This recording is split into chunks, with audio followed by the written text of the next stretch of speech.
Imagine you're in a lab, staring at a bottle of starting material, knowing that you need to transform it into some desired product. The problem? You have no idea where to start. And that's why I'm so glad that you're here for another episode of Mastering Organic Synthesis. In last week's video, I asked if you could figure out the multi-step synthesis for this chemical transformation. So if you haven't had a chance, pause the video now and try it independently. And make sure you stick around to the end because I'll give you even more synthesis problems to solve for next time. I really like this synthesis because we're taking a furan with 2,5-dione and we're turning into a cyclopentane with 4 carboxylic acids. However, notice that there is stereochemical control that is required to get each of these to contain these dashed lines, in other words, going back into the screen. And typically, reactions that involve stereochemical control are much more difficult to control. However, I think you'll see in this example that fortunately, the things you've learned about in organic chemistry would lead you to produce this specific stereoisomer in complete control, with basically 100% efficiency. So the first thing that we can do is actually a classic Diels-Alder reaction, because you have a dienophile that is going to be incredibly reactive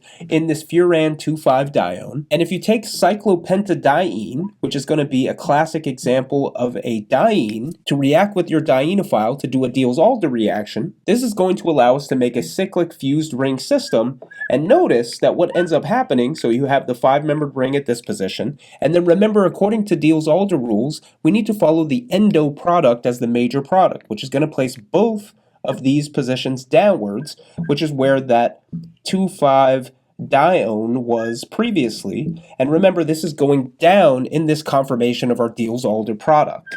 And then from here, we can actually open up this ring and give us our 2 carboxylic acids, which again are in this endo position. And all we need to do for that is just add some water and a little bit of heat, which I'll write as delta. And that is actually going to open up that ring and give us the endo position, which contains 2 of our carboxylic acids that we're trying to get in our final product. And notice they're going both in the same direction in the downwards position. And then notice that we need our other carboxylic acids to be on the other side of this ring. However, notice that this part of the ring is also going down. So if we can break open this alkene and turn them into carboxylic acids, then it will already be going in the same direction as these other carboxylic acids. And for that, all that's required is ozonolysis, where you take O3, or ozone, in the presence of H2O2, and that is actually going to allow us to open up that ring and turn both of these carbons into carboxylic acids. So this oxidation reaction will actually help us achieve most of what ends up being our final product.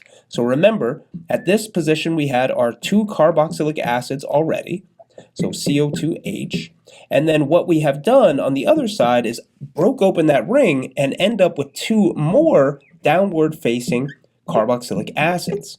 So all I've done is broke open that ring, and I'm still drawing these other substituents going in that same downwards direction because all we did was open up that alkene. And while it may appear as if this is a different product just because of the way I've drawn this bridged head position going in the upwards direction, this actually is this exact same product. So imagine if we were to tilt down that point, this would actually be this product where you have your cyclopentane and all 4 of the carboxylic acids are going down, or in other words, contain these dashes which are going back into the screen. So this is how you generate this product starting from the starting material. It's first a classic Diels-Alder reaction with cyclopentadiene, followed by opening up this furan position just with water and a little bit of heat to give us our carboxylic acids, and then subsequent ozonolysis gives us our other 2 carboxylic acids all going in the same downwards direction, which is how we achieve this stereochemical control. If you enjoyed this video, give it a thumbs up down below as it really helps the channel. And then for the next video in this series, I'd love to see if you could figure out the multi-step synthetic pathway to this overall transformation. Drop your ideas as a comment down below and make sure that you subscribe to the channel so that you never miss out on another video.